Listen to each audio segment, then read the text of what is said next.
7:15 on eNCA. Good to have you with us this Saturday evening on South Africa Tonight. I'm Gareth Edwards. We've just been hearing from ANC President Ramaphosa saying there's nothing untoward about his meeting with the Extended Provincial Executive Committee, the PEC, in the OR Tambo region. Now, earlier we saw a peaceful protest by ANC members outside the meeting venue. Now, we understand members are unhappy with the current leadership. It's a bit broad, isn't it?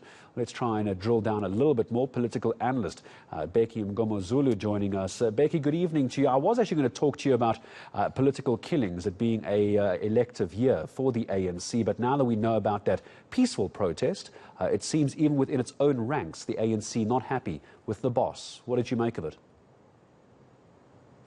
No, thank you very much for having me, Gareth. No, obviously this is a cause for concern for the ANC, given that it's unprecedented. It's not always the case that you see ANC members and ANC employees protesting against their own organization because they've not been paid or because they've been paid half of their salaries and all of that. So it's a cause for concern. And in fact, it's an indictment on the current leadership as to what has gone wrong.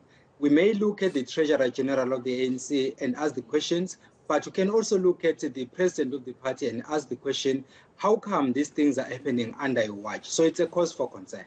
It is as well, and what's even more cause for concern as well is at what point, Bheki, you tell me, does a speech by the current ANC president start becoming politicking? Because he's obviously wanting to go for another round as ANC president. Anything the president is now saying, is that going to be interpreted as politicking and for re-electioneering, or do you suspect there could be some sincerity involved? No, the bulk of what the president was saying when he was summarizing what happened in the extended PEC of the ANC in the Eastern Cape is in fact politicking. If you look at most of the issues that the president outlined, excluding the ones, of course, that were covered in the State of the Nation address, there are a number of issues that he referred to, which I've been talking about in the recent past.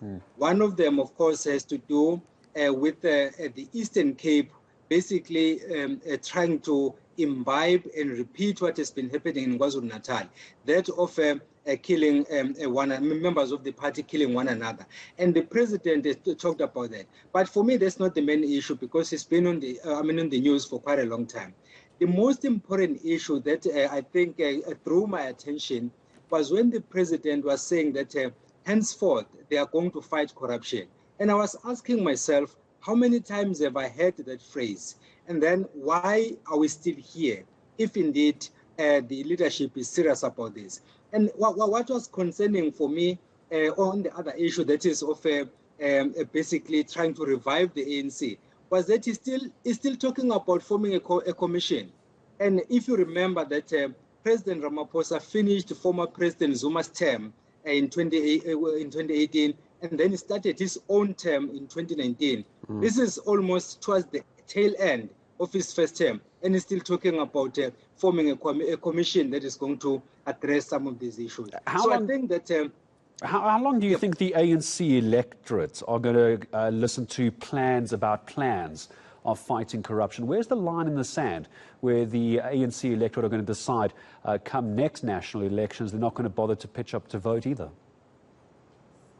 No, we have seen signs of that in the 2021 local government elections. For the very first time, we're the lowest voter turnout. And I was talking to some of the people here in KwaZulu-Natal, and I was saying to them, part of the reason why we're the slow voter turnout is because people have lost confidence in what is happening with the current leadership in the ANC, but at the same time, they still have hope that the ANC might rebuild itself or renew itself. So if they don't see action, then it means even that segment of the people are going to lose hope and say, we should rather not vote in 2024. And that will be very disastrous for the ANC because, as you and I know, not only members of the ANC vote for the ANC, there are other South Africans who still want to give the ANC a chance. But if they see one mistake after the other, then of course they will stay away from the polls. Well, one of the other points that stood out for me as well, it was part of the program of action, but it was perhaps just the way that the president phrased this was as well, is that there's so much money that gets returned to the fiscus because it's not being spent. It was part of the corruption comment by the ANC president. Corruption, we know the money vanishes, never to be seen again. What concerned me, or would anger, I imagine, the electorate, is that money is there, but it's being returned, but it's not being spent. So that's just financial malfeasance, isn't it? No, it is. But I think the president is basically dealing with the symptoms and not the problem.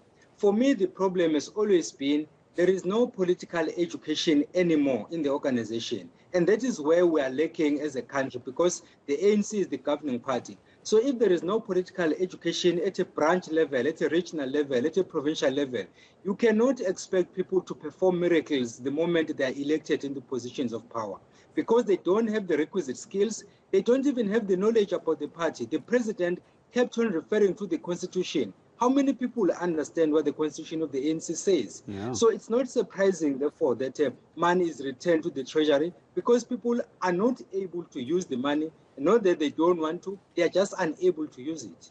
And I'm pretty sure, Bheki, as I say goodbye to you as well, that part of their political education, the constitution of a political party, but how few people actually read the manifestos of political parties as we get closer to the elections. But I think you and I are going to be speaking quite a few times this year as we get ready for the 2022 ANC elective conference. Always a pleasure. Political analyst Bheki Mngomezulu joining us from Durban this evening.